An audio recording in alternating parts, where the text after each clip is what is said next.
ಬೇಗ ಬಂದು ನಿಮ್ಮ ಕೆಲಸ ಮಾಡ್ತಾನೆ ಹೇಳ್ದು ಕೇಳಿ ಆಯಿತು.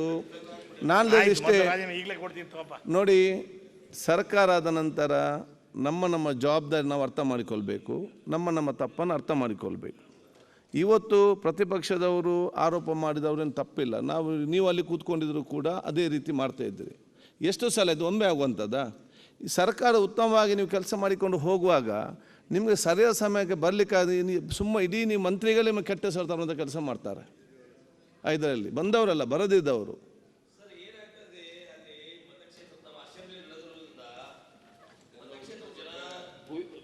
ನೂರಾರು ಜನ ಬಂದಿರ್ತಾರೆ, ಅವ್ರಿಗೆಲ್ಲ ಭೇಟಿಯಾಗಿ ಮಾತಾಡಿ ನಾವೆಲ್ಲ ಬರಬೇಕಾದ್ರೆ ಸ್ವಲ್ಪ ಮಂತ್ರಿಗಳಿಗಾಗಲಿ ನಮಗಾಗಲಿ ಎಲ್ಲ ತೊಂದರೆ ಇರ್ತೈತಿ. ನೀವು 11 ಗಂಟೆಗೆ ಅಸೆಂಬ್ಲಿ ಕರೆದ್ರೆ ಎಲ್ಲರೂ ಬರ್ಬೋದು. 9:30 ಅದು ಆದ್ರೆ ಸ್ವಲ್ಪ ಇದು ತೊಂದರೆ ನಮಗೇನಿಲ್ಲ. ನಾವೇನು ಮುಂಜಾನೆ 7 ಗಂಟೆಗೆ ಬಾ ಅಂದ್ರೆ ಬರ್ತೇವೆ. ಆದ್ರೆ ಏನಾದಿದೆ ಮತಕ್ಷೇತ್ರ ಅವ್ರನ್ನೂ ಅಲ್ಲಿ ನಿರಾಕರಣೆ ಮಾಡಿ ಬರ್ಲಿಕ್ಕೆ ಆಗಲ್ಲ.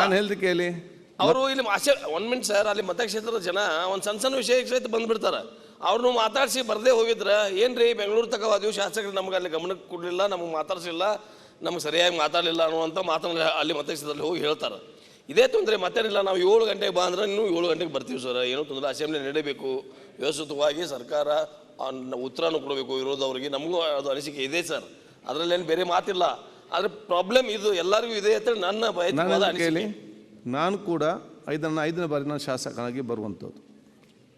ನನಗೆ ಸಮಸ್ಯೆ ಭಾಳ ಚೆನ್ನಾಗಿ ಇಲ್ಲ ಅಂತ ಹೇಳೋದಿಲ್ಲ.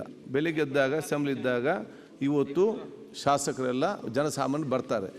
ಒಂದು ನೀವು ಅರ್ಥ ಮಾಡಿಕೊಳ್ಳಿ, ನಿಮಗೆ ಸರಿಯಾದ ಸಮಯದಲ್ಲಿ ಇವತ್ತು ಏನು 9:15 ಇವತ್ತು 10 ಗಂಟೆಗೆ ಇಟ್ಟದ್ದು, ಯಾಕೆ ಊರಿಂದೆಲ್ಲ ಬರ್ತಾರಂತ ಹೇಳಿಕೊಂಡು 10 ಗಂಟೆಗೆ ಬರುವಾಗ ನೀವಲ್ಲಿ ಅವಕಾಶ ಕೊಟ್ಟು ತುಂಬ ಜನ ಬರ್ತಾರೆ.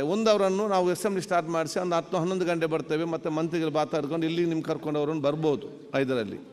ಅಥವಾ ನೀವು ಅಲ್ಲಿ ಊರಲ್ಲೇ ಇರಬೇಕು. ಸೆಷನ್ ಟೈಮ್ ನನಗೆ ಬರಲಿಕ್ಕೆ ಬೇರೆ ಟೈಮ್ 2 ದಿವಸ ಕ್ಯಾಬಿನೆಟ್ ಇದ್ದ ದಿವಸ ಮಂತ್ರಿಗಳೆಲ್ಲ ಸಿಗ್ತಾರೆ. ಆವಾಗ ಏನೋ ತಾವು ಕೂಡ ಕಮಿಟಿ ಬಂದರೆ ನಿಮಗೆ ಕೆಲಸ ಮಾಡಿಕೊಂಡು ಹೋಗಲಿಕ್ಕೆ ಆಗ್ತದೆ. ಈಗ ಕೆಲವೊಂದು ಸಣ್ಣ ಪುಟ್ಟ ವಿಚಾರಗಳಿಂದಾಗಿ ಇವತ್ತು ಎಷ್ಟು ಸಮಸ್ಯೆ. ನಮಗೀಗ ಬಿಲ್ ಮುಗಿಸಬೇಕು, ಇಲ್ಲಿ 4-5 ಚರ್ಚೆಗಳು ಮುಗಿಸಬೇಕು, ಕ್ವಶನ್ ಅವರ್ ಇಲ್ಲ, ಕೆಲವು ಕಾಲಿಂಗ್ ಅಟೆನ್ಷನ್ ಮೊನ್ನೆಯಿಂದ ಹಾಕಿದ್ದಾರೆ, ಒಬ್ಬರಿಗೊಂದು ಕಾಲಿಂಗ್ ಅಟೆನ್ಷನ್ ನಮಗೆ ಕೊಡಲಿಕ್ಕೆ ಆಗಲಿಲ್ಲ.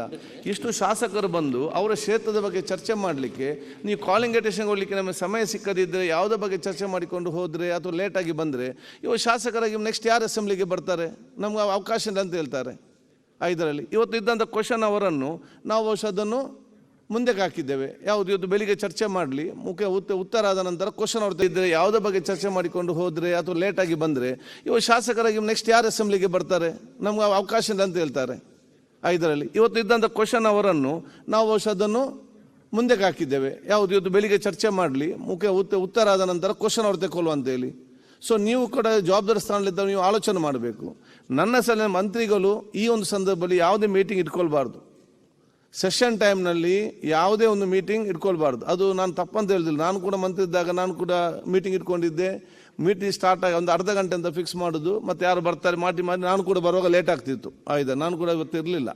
ಆದರೆ ನಾನು ಹೇಳುವಂಥದ್ದು ಅಂತ ಹೇಳಿದರೆ, ನಾನು ಹೇಳುವುದೇನಂತ ಹೇಳಿದರೆ, ಇವತ್ತು ಈ ಒಂದು 1 ವರ್ಷ ಆಗ್ತಾ ಬಂತು, ಸತತವಾಗಿ ಇದರ ಬಗ್ಗೆ ನಾವು ಅವಕಾಶ ಕೊಡ್ತಾ ಇವತ್ತು ಬಂದಿದ್ದೇವೆ. ಮತ್ತು ಕೂಡ ಸರ್ಕಾರವೇ ಮಂತ್ರಿಗಳದು ಲೇಟಾಗಿ ಬರೋದಂತ ಹೇಳಿದರೆ ಅದಕ್ಕೆ ನಾವು ಯಾವುದನ್ನು ಕೂಡ ನಾವು ಸರಿ ಅಂತ ಹೇಳಲಿಕ್ಕೆ ಆಗೋದೇ ಇಲ್ಲ, ಅಥವಾ ನಾವು ಪ್ರತಿಪಾದಿಸಲಿಕ್ಕೆ ಕೂಡ ಆಗೋದಿಲ್ಲ. ಆದ ಕಾರಣ ನಾನು ಹೇಳೋದು ನಿಮಗೆ ಸರ್ಕಾರಕ್ಕೆ ಇಷ್ಟೇ, ಎಲ್ಲ ಮಂತ್ರಿಗಳು ಕರೆಕ್ಟಾಗಿ ಟೈಮ್ ಬಂದರೆ ಎಲ್ಲ ಶಾಸಕರು ಕರೆಕ್ಟಾಗಿ ಟೈಮ್ಗೆ ಬರ್ತಾರೆ. ಮಂತ್ರಿಗಳು ಹೋಗಿ ಆಫೀಸಲ್ಲಿ ಇದ್ದೀರಿ ಮೀಟಿಂಗ್ ಅಂತ ಹೇಳಿದರೆ ಆಗ ಮಂತ್ರಿಗಳು ಮತ್ತು ಅಧಿಕಾರ ಹುಡುಕಿಕೊಂಡು ಶಾಸಕರು ಕ್ಷೇತ್ರ ಜನರನ್ನು ಕರ್ಕೊಂಡು ಅಲ್ಲಿಗೆ ಬರ್ತಾರೆ. ನಾನು ಹೇಳುವಂಥದ್ದು, ಬೆಳಿಗ್ಗೆ ಫಸ್ಟ್ ನೀವು ಸ್ಟಾರ್ಟ್ ಮಾಡಿ ಮಧ್ಯಾಹ್ನದ ಫ್ರೀ ಟೈಮ್ನಲ್ಲಿ ಏನಿದೆ ಆ ಟೈಮಲ್ಲಿ ಬಹುಶಃ ತಮ್ಮ ಮೀಟಿಂಗ್ ಐನತ್ರ ಇಟ್ಕೊಳ್ಳುವಂಥ ಕೆಲಸ ಇದು ಆಗಬೇಕಂತ ಹೇಳಲಿಕ್ಕೆ ನಾನು ಇವತ್ತು ಬಯಸ್ತೇನೆ. ಸೆಷನ್ ಟೈಮಲ್ಲಿ ಬೆಳಿಗ್ಗೆ ಹೊತ್ತು ಮೀಟಿಂಗ್ ಇರುವ ಅಗತ್ಯ ಏನಿದೆ? ನಾನು ಅದಕ್ಕೆ ಬೇಗ ಇಟ್ಟದ್ದು ಯಾಕೆಂತ ಹೇಳಿದರೆ 9 ಗಂಟೆ 9ಕ್ಕೆ ಇಟ್ಟರೆ ಬೆಳಿಗ್ಗೆ ಯಾರಿಗೂ ಮೀಟಿಂಗ್ ಇಟ್ಕೊಳ್ಳಿಕ್ಕೆ ಹೋಗೋದಿಲ್ಲ. ಯಾಕೆಂತ ಹೇಳಿದರೆ ಬೇಗ ಡೈರೆಕ್ಟ್ ಬರ್ತಾರೆ. ನಾವು 10-11 ಗಂಟೆಗೆ 10:30 ಗಂಟೆಗೆ ಇಟ್ಟರೆ ಬೆಳಿಗ್ಗೆ ನಮಗೆ ಊಟ ತಿಂಡಿ ಎಲ್ಲ ಮಾಡಿ 9 ಟೈಮ್ ಇದೆ, ಆಗ 1 ಗಂಟೆ ನಾವು ಮೀಟಿಂಗ್ ಮಾಡೋ ಅಂತೇಳಿ ಮೀಟಿಂಗ್ ನಾವು ಕೂತ್ಕೊಳ್ತೇವೆ. ಮೀಟಿಂಗ್ ಕೂತ್ಕೊಂಡು ನಂತರ ಸರಿ ಸಮಯ ಮುಗಿಯೋದಿಲ್ಲ, ಮುಗಿದಿದ್ರು ಕೂಡ ಬೇರೆ ಜನ ಬರ್ತಾರೆ, ಮಂತ್ರಿಗಳು ಆಫೀಸಲ್ಲಿ ಇದ್ದಾರೆ ಅಂತೇಳಿ ಅದೆಲ್ಲ ಜನ ಬರ್ತಾ ಇವತ್ತು ಇರ್ತಾರೆ. ಅದಕ್ಕಾಗಿ ನಾವು ಬೆಳಿಗ್ಗೆ 9-9 ಇಟ್ಟರೆ ಡೈರೆಕ್ಟಾಗಿ ಮನೆಯಿಂದ ಡೈರೆಕ್ಟಾಗಿ ಇಲ್ಲಿಗೆ ಬರ್ತಾ ಉದ್ದೇಶದಿಂದಲೇ ನಾವು ಇಟ್ಟಂಥ ವಿಚಾರಗಳು.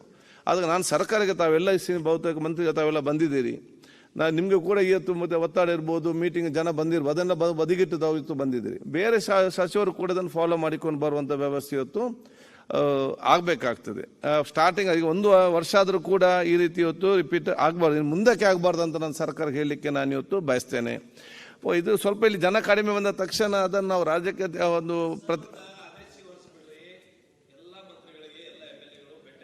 ಬೆಳಗ್ಗೆನ ಹೋಗ್ಬೇಕು ಮನೆಗಳಿಗೆ, ಇಲ್ಲಿ ಆಫೀಸ್ದಲ್ಲೇ ಸಿಗುತ್ತಲ್ಲ, ಅಸೆಂಬ್ಲಿಯಲ್ಲಿ ಒಳಗಡೆ ನಮ್ಮ ಜನರನ್ನ ಮಂತ್ರಿಗಳಿಗೆ ಭೇಟಿ ಮಾಡ್ಸೋಕೆ ಆಗಲ್ಲ. ಹಿಂಗಾಗಿ ಒಂದೇನ್ರಿ ಸಾಯಂಕಾಲ ಅಸೆಂಬ್ಲಿ ಮುಗಿದ ನಂತರ 1 ತಾಸು ಎಲ್ಲ ಮಂತ್ರಿಗಳು ಅವರವರ ಆಫೀಸ್ದಲ್ಲಿ ಕೂತ್ರೆ ನಮ್ಮ ಶಾಸಕರ ಸಮಸ್ಯೆಗಳನ್ನು ಹೋಗಿ ಅಲ್ಲಿ ಜನ ಬಂದಿರ್ತಾರೆ, ಅವ್ನು ಹೋಗಿ ನಾವು ಭೇಟಿ ಮಾಡಿಸ್ಬೋದು. ಮತ್ತೆ ಸಾಯಂಕಾಲ 1 ತಾಸು ಕಂಪಲ್ಸರಿ ಅಸೆಂಬ್ಲಿ ಮುಗಿದ್ಮೇಲೆ ಎಲ್ಲರೂ ಮನೆಗೆ ಹೋಗ್ಬಿಡ್ತಾರೆ ಸರ್. ಯಾವಾಗ ಮಂತ್ರಿಗಳಿಗೆ ಭೇಟಿ ಆಗ್ಬೇಕು ನಾವು? ಸಾಯಂಕಾಲ ಅಸೆಂಬ್ಲಿ ಮಾಡಿಬಿಡಿ. ನ್ಯೂಸ್ ಫಸ್ಟ್ ನಿರ್ಭೀತಿಯಿಂದ ನಿಮ್ಮ ಪರವಾಗಿ.